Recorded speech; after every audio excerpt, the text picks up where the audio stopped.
Good morning, good afternoon, good evening, and good night, wherever you may be. And welcome back to the channel, and welcome to another indie show review. Now, this is you read the title, you know what this is. This is part of a retrograde or retrospective review that I'm catching myself up on, basically. You've seen a few reviews here and there, but I want to get back into the swing of doing regular reviews, so I'll catch up what I'm behind on. That involves this company here that I'm covering and another company across the pond that I used to cover regularly. So, with that in mind, let's go ahead and kick things off. Of course, anything I say or anything I've written down at the time is relevant to what happened at the time and might not reflect the current situation ongoing in the company. So, with that in mind, and that's the admin out of the way, I believe, let's get things started. I am Dan, DP, Depueasy, yeah, and let's talk wrestling.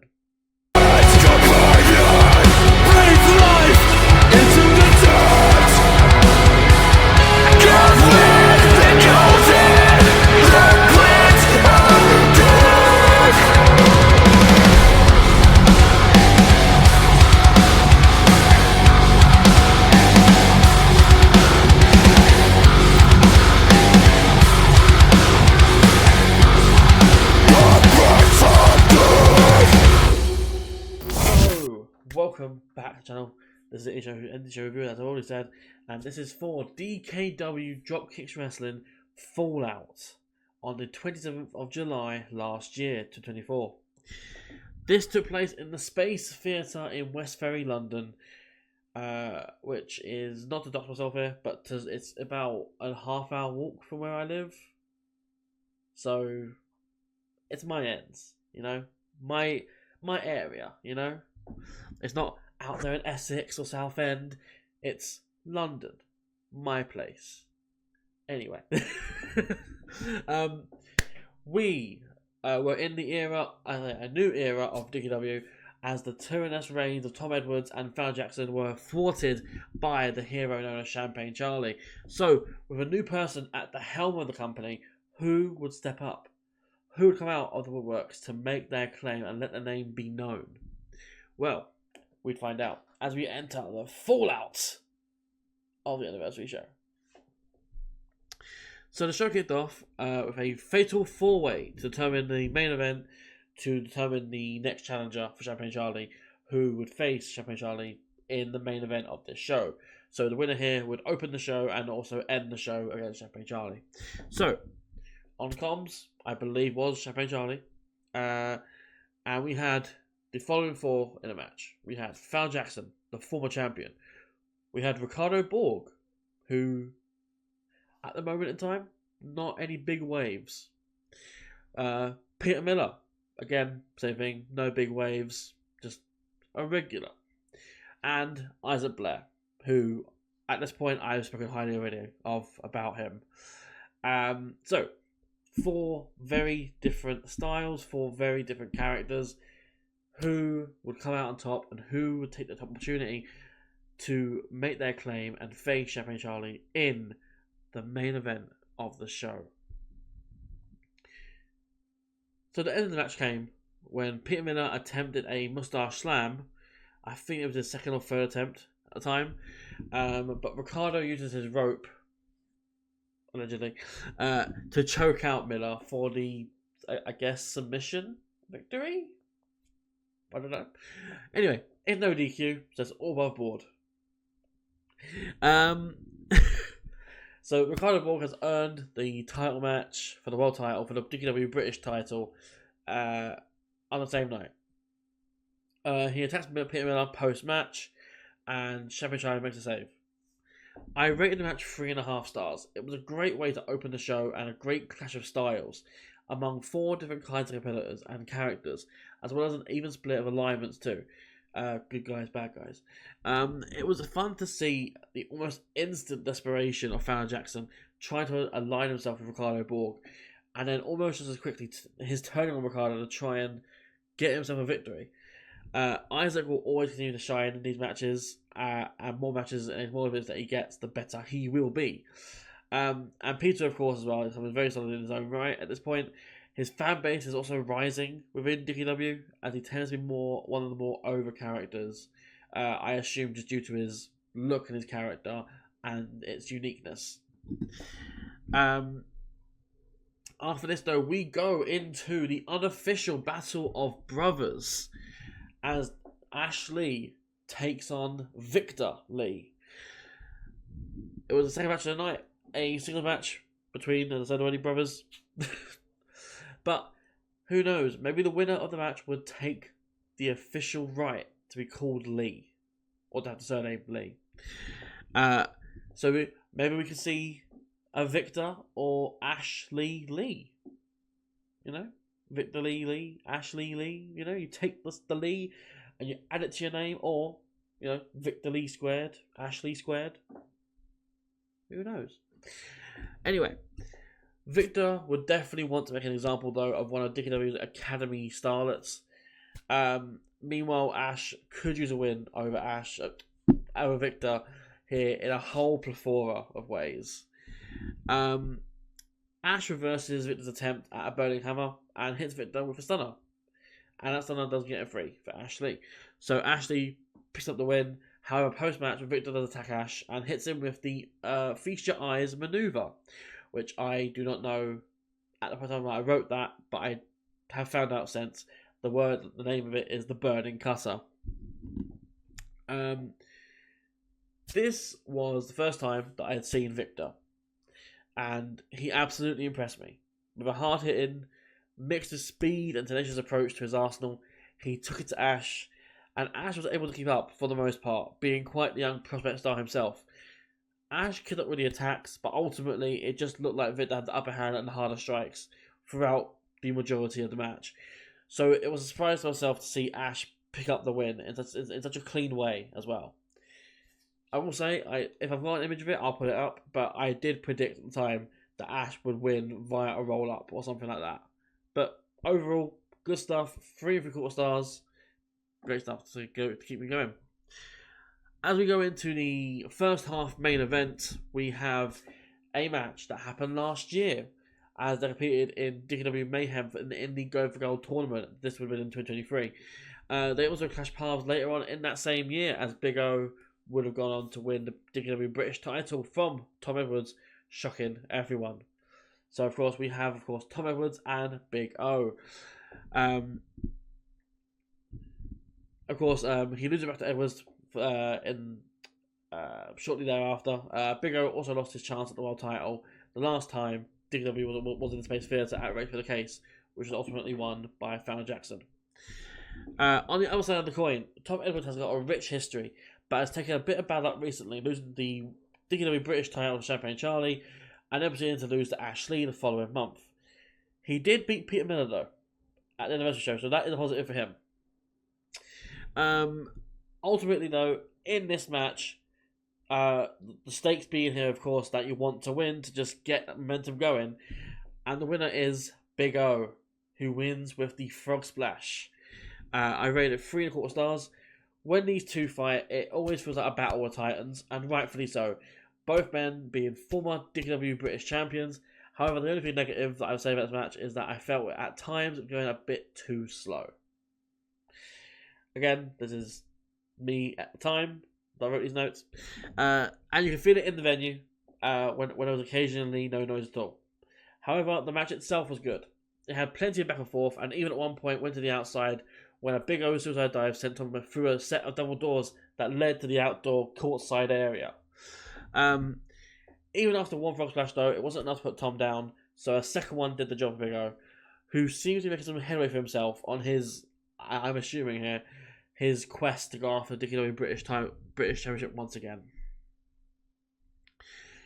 So that would end the first half of the show, and we'd go into the second half of the show. It would begin, and the second half would be gold heavy, as every match in the second half of the show would be for a championship of some kind.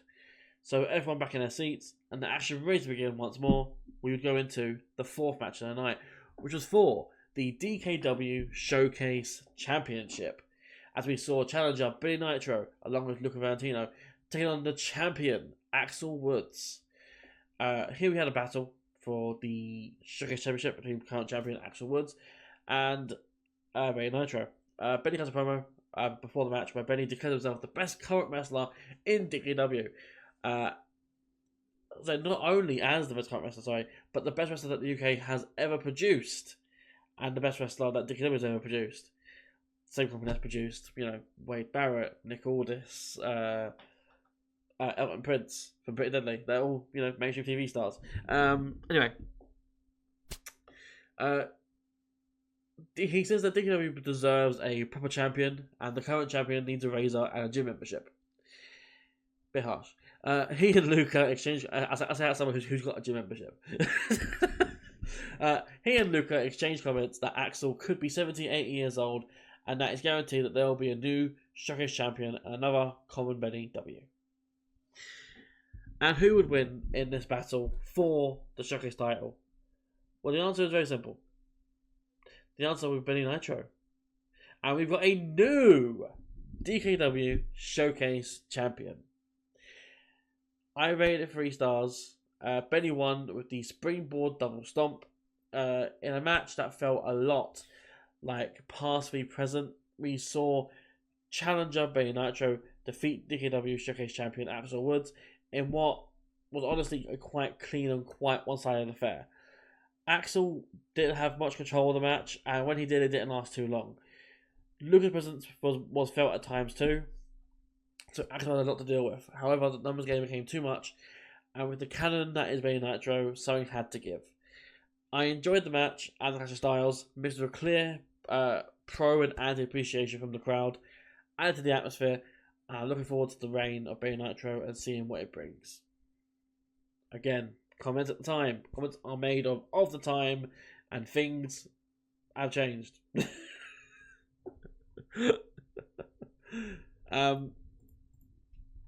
And your main event, we already know what it was beforehand. It is for the DKW British Championship. Challenger Ricardo Borg, who we saw in the opener, taking on champion Champagne Charlie. Now, of course, we know Ricardo Borg, the anti-human, secured his chance here for the British title by besting 3 other men, Isaac Blair, Peter Miller, and Fallon Jackson. I'm not 100% sure on if these two had any history within DKW or outside DKW before this encounter. But could Champion Charlie hold on to his title from such treachery as the anti-human Ricardo Borg?